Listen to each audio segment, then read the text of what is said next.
The simplest and the fastest way to kill your belly fat for good. My name is Dr. Michael Diamonds and I'm a new professional natural bodybuilder. And over the last 10 years, I've dedicated my life going through bulking phases. And initially, I was always a fat kid and utilizing that ability to build muscle in my bulking phases and going through multiple cutting phases where I try and maintain as much muscle tissue and losing all the fat.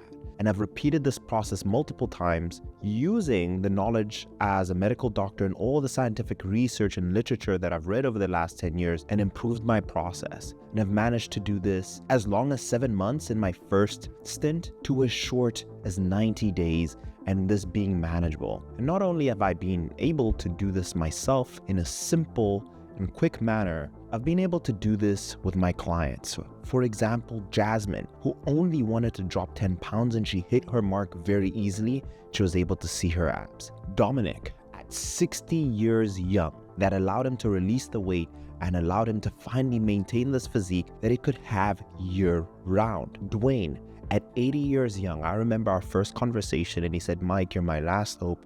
And he proceeded to dropping 27 pounds at 80 years old. Why I'm sharing this is to say that this is science, this is not luck, this is definitely hard work, but as long as you follow these 5 mechanical rules that I've developed, you will be able to see your abs in no time. And the same to my clients like Jim. Take a look at the post he just shared on Instagram. 35 pounds lost in 16 weeks. And that's not all. Sandra, who is now at the 50-pound mark loss in the entire journey that we've shared together. And Harry, which I'm going to have on this channel very soon, 88 pounds. And in truth, every single transformation you've seen online is following these rules and they're gatekeeping it from you. But I'm not only going to share the simple way, I'm also going to share what is the fastest way to get there, as summer is here and we want to be in the best shape possible.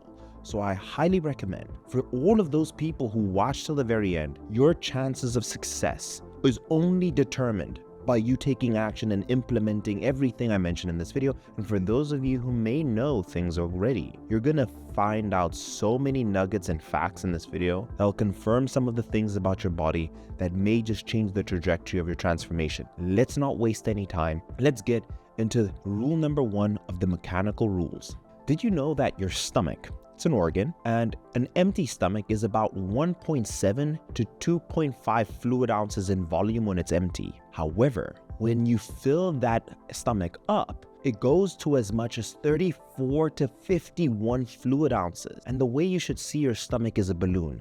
So rule number 1 is going to be intermittent fasting. It is one consistency that I've had over the 10 years. It's intermittent fasting. And the easiest way that I can explain why intermittent fasting functions is this balloon analogy. Now, we understand to lose weight, right, and more specifically fat, you need to be in a caloric deficit. But in terms of simplicity, what if we could just do something so simple that we're in a caloric deficit automatically? And here, we have 2 cups. This one here is a cup of someone who has breakfast, lunch, dinner, and a snack. Maybe a bite of your partner's sandwich in the morning, or drinking that extra Coke or Frappuccino in the morning. And this person's balloon over time is going to consume so much more compared to the person who just decides that they're not going to eat breakfast. And therefore, because of a lack of time, right, because of time restriction, their balloon can only inflate by so much.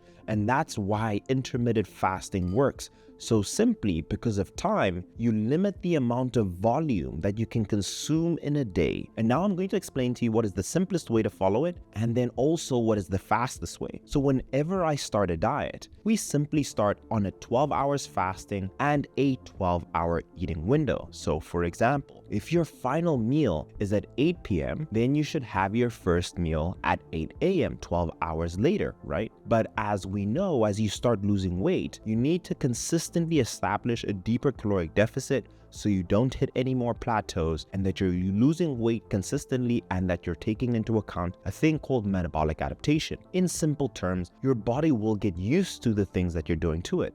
So once I get to 2,500 calories, I will then go to 1410, right? So basically my breakfast will shift from 8 a.m.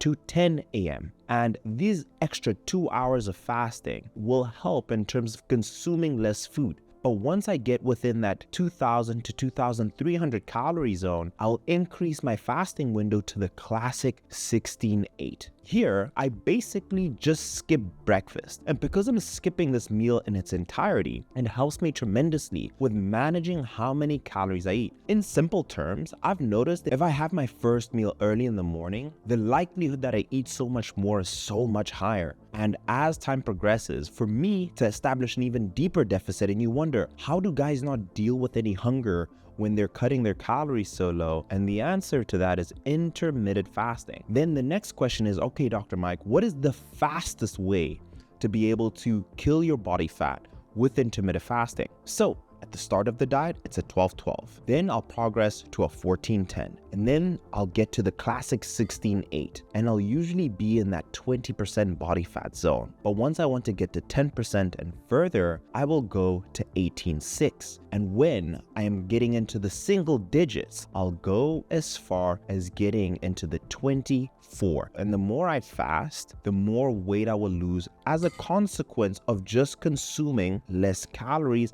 as a result of time. And what I've noticed with hunger signals is that as you implement fasting and you end up turning up this notch of your window, your body sends hunger signals called ghrelin from your stomach. But as time passes and a week passes where you're fasting, you don't respond to the ghrelin signal and you actually start not feeling hungry anymore because you haven't responded to this hormonal input. And what happens as a result is that you'll kill your body fat as a result of being in a caloric deficit. And the amazing benefits of intermittent fasting is number one, your gut is so much healthier because you're not consistently putting food down. So it decreases your gut inflammation. Your body absorbs food so much better. It also enhances your brain function. Research has shown that there's an increase in production of a thing called BDNF. Basically, it increases the synapses in the brain. And I've always found myself to be more mentally clear, mentally sharp, and faster when I am in a fasted state. And this is why I complete all of my work in the morning. In terms of cardiovascular health, every single organ sees benefit from fasting just beyond the capabilities of fat loss, which is why this is going to be at the top of my list. And fasting is something that you can do when you're traveling on a holiday or you're at a military base and you don't have access to much, and simply deciding to skip on breakfast will make sure that we keep that fat at bay. And here's another extra tip that I wanted to give you guys that helps this process is in the morning, I will consume caffeine or any 0-calorie beverages. I've been tracking with my glucose monitor, and things like Monster and Celsius don't spike my blood sugar, consequently keeping my insulin low. Lower insulin will result in better fat loss.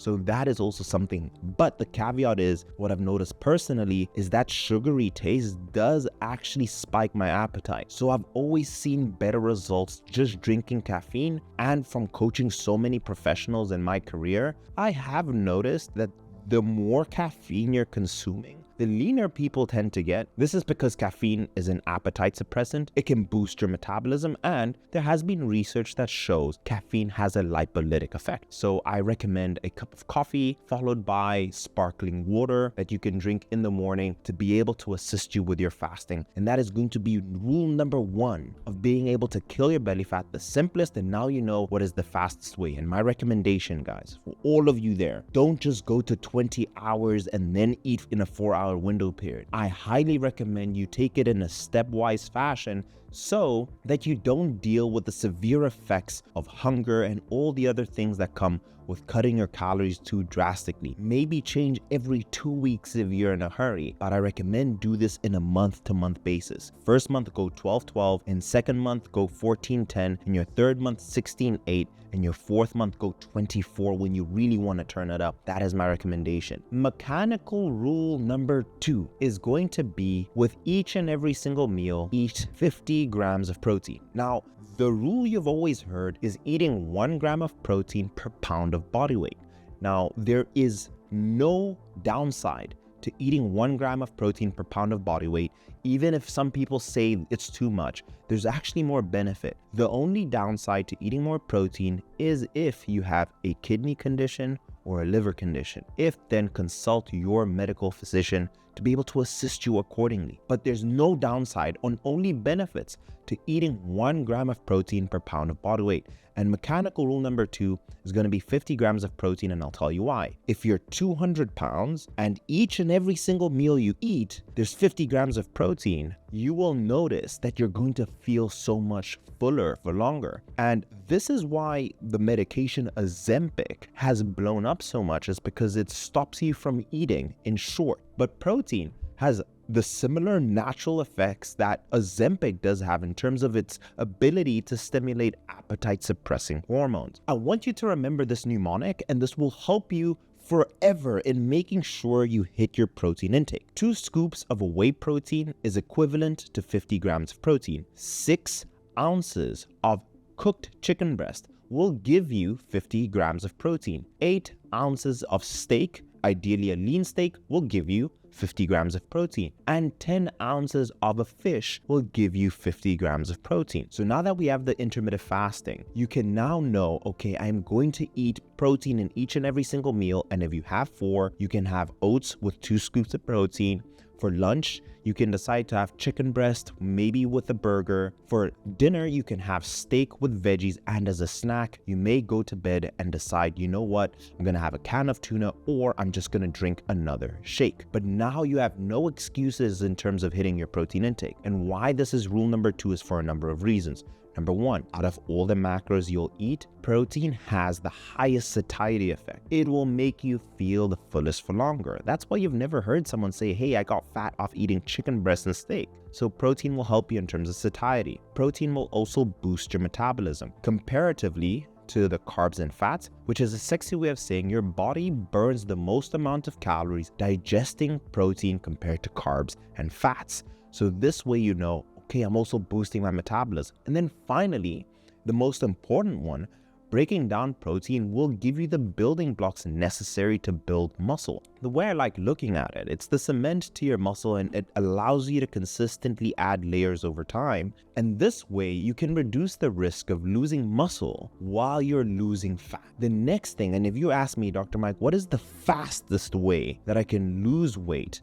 And something that I've been doing with a CEO diet is, with every single bodybuilder and every single lean Instagram influencer you'll see, is that they will always go from a high amount of carbohydrates, and the number 1 macronutrient they consistently cut is carbs. And you will go from 300 in the beginning of your diet all the way to sub 100 calories. So my recommendation is, for the fastest way, is to make sure all of your carbohydrates come from whole foods. And if you want an even quicker way, what I do with a CEO diet is I make sure I'm eating a minimum of 50 grams of protein, and I'm always eating a salad to the side as my source of carbs. And what this does is it will keep my insulin low, and we know if I can do that, it will enhance the ability to lose fat. So over time, decreasing your carbohydrate intake will be the best bet. But my recommendation for you is, if you want to be meticulous, track it using an app like MyFitnessPal, Lose It, Macro Factor, which will track it for you. But if you want the fastest way with the CEO diet, something that I do is, it's going to be steak or chicken or fish that I mentioned, and a bowl of veggies. And this is what I always do in the last 6 to 8 weeks of my competition prep to get into single-digit body fat. And because it's low calorie, it's going to fill me up, and it's going to give me all the micronutrients that I need to be able to function adequately. Again, my recommendation for a sustainable transition is, do track your carbs and over time slowly decrease it. But if you want it the fastest way, switching all your carbs for whole foods, especially veggies and non-starchy veggies, and having as much of that as possible will help you. Step number 3. That will assist us in losing this fat so much quicker. And this weight you're seeing here, and if you guys watch till the end, I'm actually going to show you how to build the most amount of muscle possible. So if you thought these tips were good, the ones I'm going to share with you next is going to be incredible. Now, this is what 5 pounds of fat looks like and what 5 pounds of muscle looks like. Now, let's picture that this here, for the sake of this video, is a pound of fat. Now, research has shown, right, to burn this pound of fat, and the way they do it is that they burn the fat and they make a calculation to figure out how many calories is in this, right? How much energy stored is is in this, and the number is 3,500. This is why you hear to burn a pound of fat, you need to burn 3,500 calories, and in a week, 3,500 divided by 7 days, it's 500.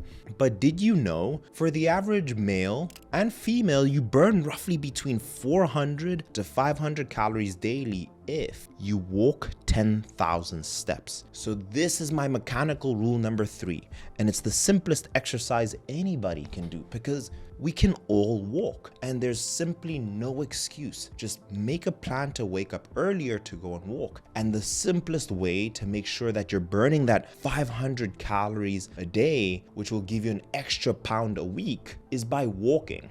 Now, 10,000 daily steps each and every single day consistently. Get an under the desk treadmill. Walk to the gym when you have the chance. If you can, wake up early and walk with your partner. Not only is it fantastic for losing fat, research has shown that your body primarily loses fat as a source of energy when you're walking compared to running. And that's the simplest cardio that I can give you to do. And if I can get everybody to do 10,000 steps, it will be a massive win. And all the clients I've ever worked with, I tell them, hey, this is your insurance policy, because once you finish this rigorous diet, walking 10,000 steps will make sure we keep that fat off at bay. And again, if you're walking 10,000 steps a day, that's 4 pounds of fat in a month, granted that we keep everything consistent. Now you may be asking, okay, what's the fastest way? With all the clients that I showed you before, when they have seen the best results is when I've seen they get to a point where they're like, hey, I'm gonna try and shoot for 20,000 steps. And the reality is that you're just moving more. So if you want the fastest way, I recommend set yourself a goal of 15,000 to 20,000 steps. The downside is that walking will tap into your time in your day. But if you have it and if you can be smart, like walking during your workout, walking whenever you get a chance, cleaning your apartment, just being conscious of how much you're moving, you will notice that it's so much easier to lose the weight and you will be blown away by how much fat tissue that comes off. And again, fat loss is the nice byproduct.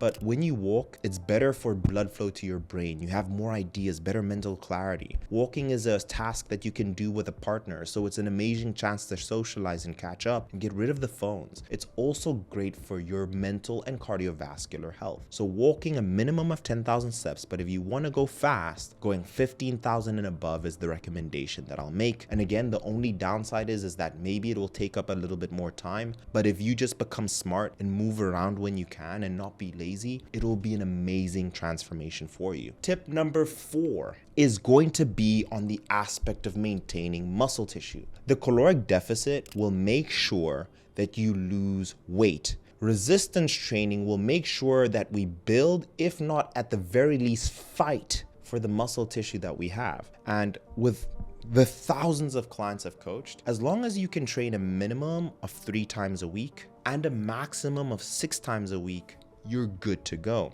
But this is the big thing I want you guys to take away. You need to train in a manner that is uncomfortable. Let me explain. I go to the gym every day and I see people train, and they train to get in and to get out. But you need to put yourself in an uncomfortable position where it allows you the ability to grow. So when I train, in my mind, I'm going there to unlock a new version of myself. And each and every single exercise, I push myself with good form, but I make sure that the weight scares me a little bit, but I know I can handle it because I can maintain my form. There's history that I've done weight lighter than that. But what I want you guys to take away is make sure that you're challenging yourself in the gym, maintaining your form. Go in there as a surgeon.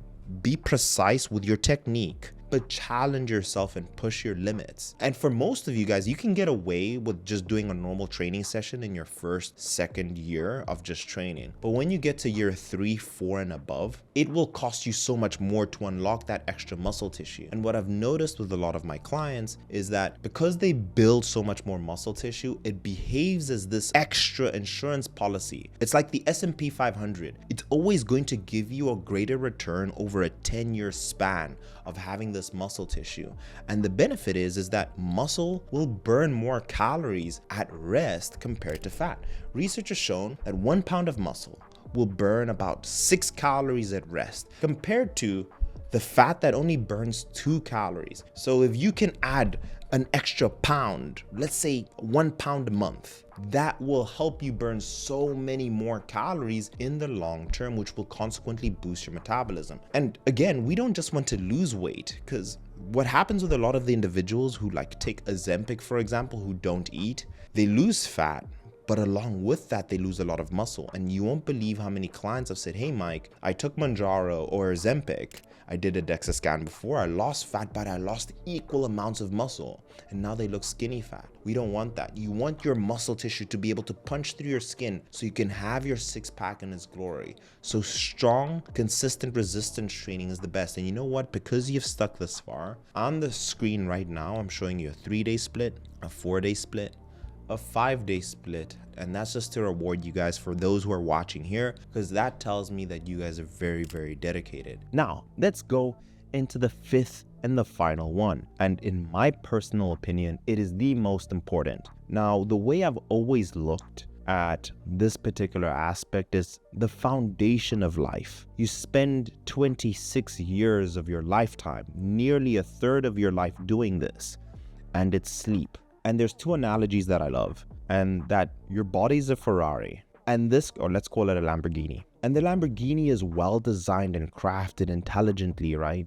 But if there's no oil in that car, the chances it makes it down the road is very slim. Or the other analogy is that your body is this beautiful Amazonian rainforest. But if you don't give this rainforest good fertilizer, all the plants will die. So when you're sleeping 4 hours or 5 hours, the quality of the soil is poor. Or when you're sleeping 4 or 5 hours, you have very little oil, so your car is like stalling. It's gonna break down. You can tell it's not gonna make it further. But when you sleep 7-8 hours, you're giving your body the right soil, the best soil to flourish and grow, or the right oil for your Ferrari to drive as quickly as possible and to overtake any car. And this is the reason why. Research has shown that when you are sleeping more, it will take away your appetite. The less you sleep, the hungrier you'll be, especially for the foods that are not to your benefit.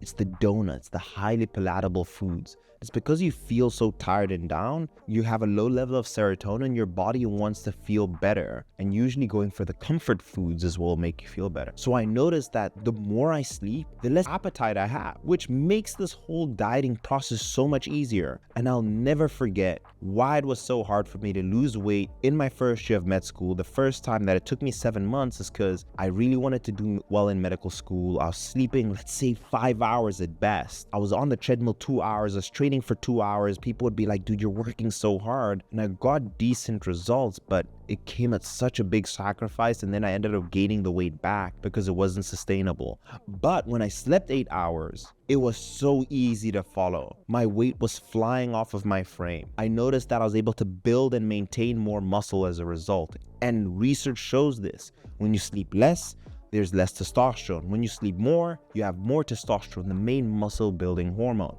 So simply put, is that enough sleep will make sure that all your systems, from your brain to your gut to your metabolism, will function so much better with sleep. You'll even develop insulin resistance. Your insulin won't function as well sleeping less. But if you sleep more, your insulin will respond well, you'll be sensitive, and your body will put all this sugar, the glucose, in the right places, and you'll be more energetic. I cannot understate how important sleep is. And the recommendation I have for you guys is this. What most people are doing is that they just need to follow a good protocol. The one I give my clients all the time is called 10, 3, 2, 1. This is like the Bible of sleeping. So 10 hours before bed, no more caffeine. And even if you're the person who says, hey, I can still sleep fine, not true. So caffeine has a thing called a half-life. So what happens is the moment you drink caffeine, the caffeine flowing in your body decreases by half after about 6 hours. So it means by the time you still go to sleep, if you're drinking caffeine at 3 p.m., you almost have half of that caffeine still in your bloodstream. So what happens is it prevents you of getting into that good quality restorative sleep where you have this growth hormone, testosterone, all these hormones that are released in that REM sleep state. All of it is lost when you're drinking caffeine past midday. So if you're gonna sleep at 10 p.m., midday should be the last time you drink caffeine. 3 hours before, You want to stop eating. Why? Because think of your body again as a car. And when you're eating, you're keeping the engine on, right? Your stomach is trying to break down all this food and the lights are still on. If you're eating 1 hour before bed, it will be so difficult for you to sleep, and more so for you to get into deep sleep because your stomach is trying to break down all this food that you just gave it. The thing that I see that wakes up most of my clients before bed is actually going to the toilet to pee. And usually this is because of consuming liquids too close to bedtime. And as you age, your bladder doesn't function as well as it did as a kid. So the best thing to do is 2 hours before bed, no more fluids. And let's say you're still waking up to go to the toilet, maybe do it 2.5 hours and then 3 hours if that has to be the rule. And then finally, 1 hour before bed, no more blue light exposure. Now, I'm sure you guys know the sun releases a spectrum of UV light from 200 to 800. And all those wavelengths, and especially the 800 wavelength, the blue light wavelength, is what actually resets our body to tell us, hey, it's day and night. Now, did you know your devices like your computer screens and your phone actually emit this blue light? And what it does is that it's telling your brain that, hey, the sun is still outside, so you should be awake.